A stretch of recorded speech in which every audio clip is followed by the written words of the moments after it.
dimanapun kalian berada. Perkenalkan, nama saya Muhammad Riko Ramdhani. Perkenalkan, nama saya Irfan Tarigan. Selamat datang di podcast Langkah Nyata SN Berkualitas. tempat kita berbagi inspirasi, nilai, dan aksi nyata dalam dunia pelayanan publik. Hari ini kita akan bahas topik yang sangat penting dan relevan bagi seorang ASN loh, yaitu Langkah-langkah konkret untuk menginternalisasi nilai-nilai berakhlak pada diri sendiri dan pada lingkungan sekitar. Nah, sebagai seorang ASN atau siapapun yang berkecimpung ke dalam pelayanan publik, kita tentu sudah sering mendengar tentang core values, berakhlak. Tapi pertanyaannya adalah, Sudahkah kita benar-benar menghidupinya dalam keseharian? nah mari kita kupas bersama. Yuk kita mulai dari dasar dulu.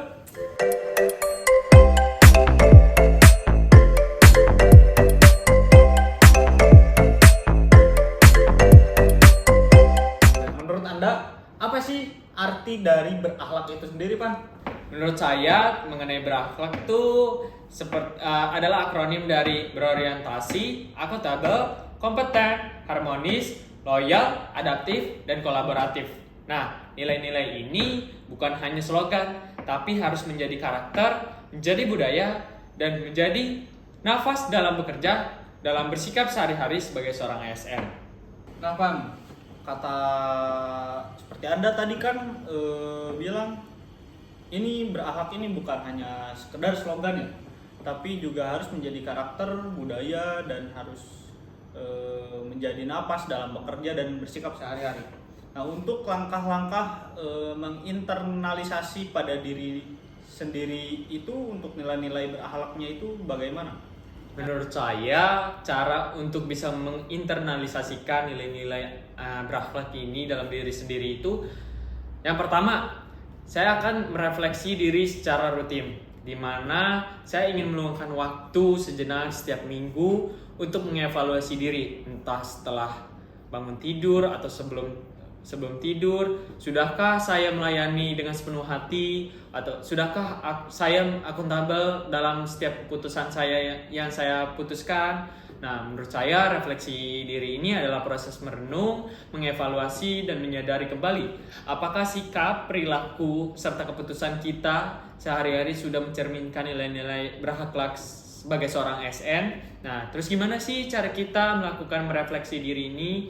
Nah, kalau saya sendiri jujur membuat jadwal refleksi mingguan. Jadi menyediakan waktu khusus 10-15 menit setiap hari Minggu pagi atau setiap libur atau setiap waktu luang untuk merenung. Nah, apa sih yang direnungkan?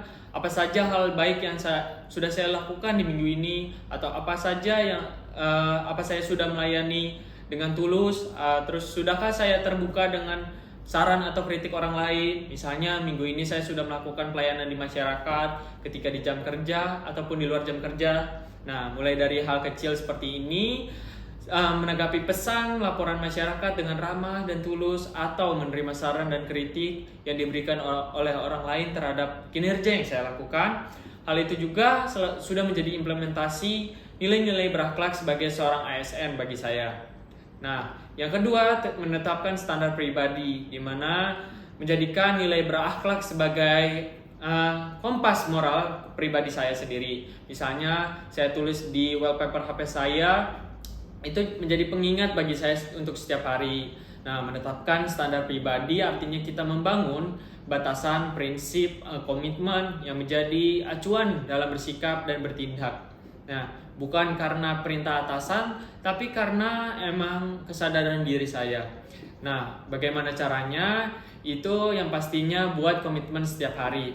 Tuliskan target atau komitmen kecil yang bisa dilakukan untuk menumbuhkan kebiasaan baik. Misalnya hari ini saya harus banget menyelesaikan tugas untuk tepat waktu. Terus minggu ini saya akan mencoba mendengarkan ide-ide dari rekan-rekan kerja saya yang berbeda pandangan. Lalu yang kedua, tunjukkan loyalitas dalam hal kecil. Nah, standar pribadi yang tinggi terlihat dalam hal-hal kecil seperti tidak mengeluh di depan publik tentang instannya. instansi yang saya jalani, terus tidak menyebar gosip atau informasi yang tidak jelas arahnya kemana. Lalu gunakan self reminder. Apa sih itu? Maksudnya gimana? Tanamkan dalam diri kita sebuah motivasi mengenai berakhlak. Nah, misalnya melayani adalah sebuah kehormatan, bukan sebuah beban. Nah, adaptif adalah cara kita bertahan, bukan alasan untuk takut. Nah, maksudnya gimana? Jadi dengan adaptif kita bertahan di masing-masing kondisi atau di setiap kondisi. Makanya kita bisa bukan alasan sebagai kita takut. Nah, yang terakhir evaluasi konsistensi terhadap standar pribadi dan berusaha untuk meningkatkan diri. Nah, selalu tanyakan pada diri sendiri, apakah saya sudah bertindak sesuai standar saya? Lalu bisa gak ya kita melampaui hasil standar kita? Terus apa yang harus saya lakukan untuk menjadi lebih baik? Nah, gitu. Nah, untuk yang ketiga, belajar dan tingkatkan kompetensi. Dimana kompetensi bukan soal gelar, tapi soal terus belajar. Kompetensi bukan hanya soal memperoleh pengetahuan baru, tapi juga menunjukkan komitmen terhadap profesional dan pelayanan berkualitas. Dalam konteks berakhlak, kompetensi menjadi dasar untuk membangun kepercayaan, efisiensi, dan kredibilitas. Nah, latihan secara intens, aktif, bertanya, dan berdiskusi selalu buat rangkuman materi ketika mengikuti pelatihan dan semaksimal mungkin direalisasikan pada kehidupan sehari-hari. Dijamin kita dapat meningkatkan kompetensi yang ada di dalam diri kita. Lalu membangun mindset kolaboratif dan adaptif. Nah, berpikir terbuka terhadap perubahan dan mau bekerja sama lintas tim adalah bukti nyata kita sudah mulai menghidupi nilai berakhlak. Hilangkan sikap anti perubahan seperti dulu juga bisa kok tanpa ini. Ganti dengan apa sih manfaat dari cara yang baru kita lakukan ini? Seperti itu. Nah, adaptif juga bukan hanya menerima perubahan, tapi juga mempelajari teknologi baru, walau awalnya tidak nyaman. Lalu mencoba metode kerja yang lebih efisien, walau harus keluar dari zona nyaman.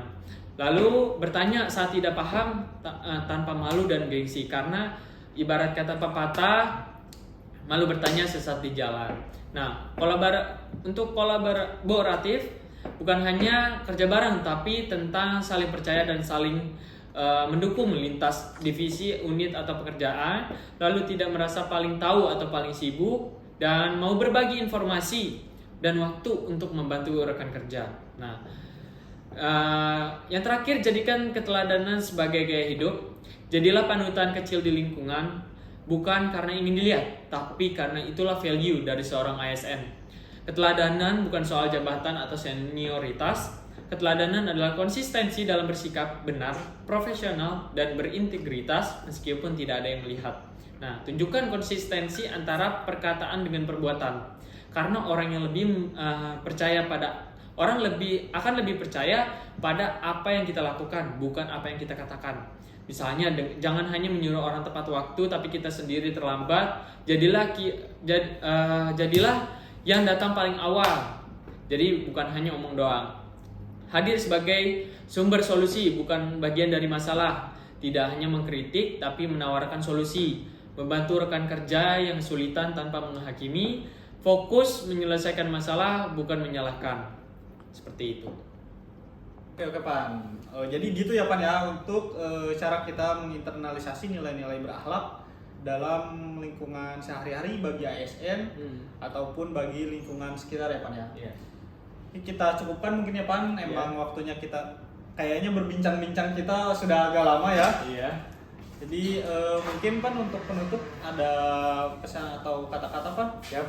Jadi sahabat podcast, internalisasi bukan soal berubah dalam semalam. Ini soal konsistensi kecil yang dilakukan setiap hari. Ingat, nilai berakhlak bukan hanya untuk ASN, tapi untuk siapapun yang ingin jadi pribadi yang berintegritas dan berdampak. Mari mulai dari diri sendiri, karena perubahan besar selalu diawali dari niat kecil dan aksi nyata. Terima kasih sudah menyimak dalam episode kali ini. Jangan lupa share podcast ini ke rekan-rekanmu dan terus semangat jadi agen perubahan yang berakhlak.